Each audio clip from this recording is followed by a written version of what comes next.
धुले जिले के शिंदखेड़ा तालुका में किसान मक्के की फसल को प्राथमिकता दे रहे हैं, लेकिन बारिश की कमी के कारण मक्के की फसल खतरे में। पिछले एक महीने से पर्याप्त बारिश नहीं होने से किसानों पर संकट के बादल मंडराने लगे। सफेद सोने के रूप में जाने जाने वाली धुले जिले के किसानों ने मक्के की फसल को प्राथमिकता दी।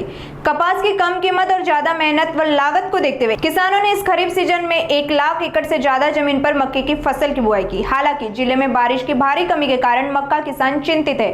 पानी की कमी से अब मक्के की फसल भी खतरे में। धुले जिले के शिंदखेड़ा तालुका में पिछले 1 महीने से पर्याप्त बारिश नहीं हुई, जिससे सूखे की स्थिति है।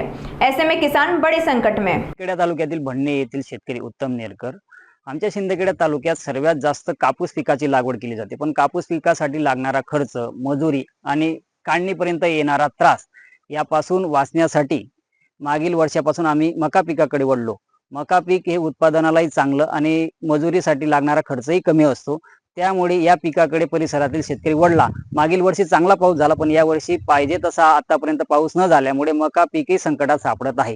म्हणून या संकटापासून वाचवण्यासाठी शासन स्तरावर काहीतरी उपाययोजना, मका पिकासाठी आवश्यक असलेली योजना शासनाने आम्हाला कळवावी व आम्हाला त्याच्यात काय उपाययोजना करता येतील हे कृषी विभागाने आमच्या शेतकऱ्यांना सांगावे, एवढीच अपेक्षा मी शेतकरी वर्गाकडून व्यक्त करतो।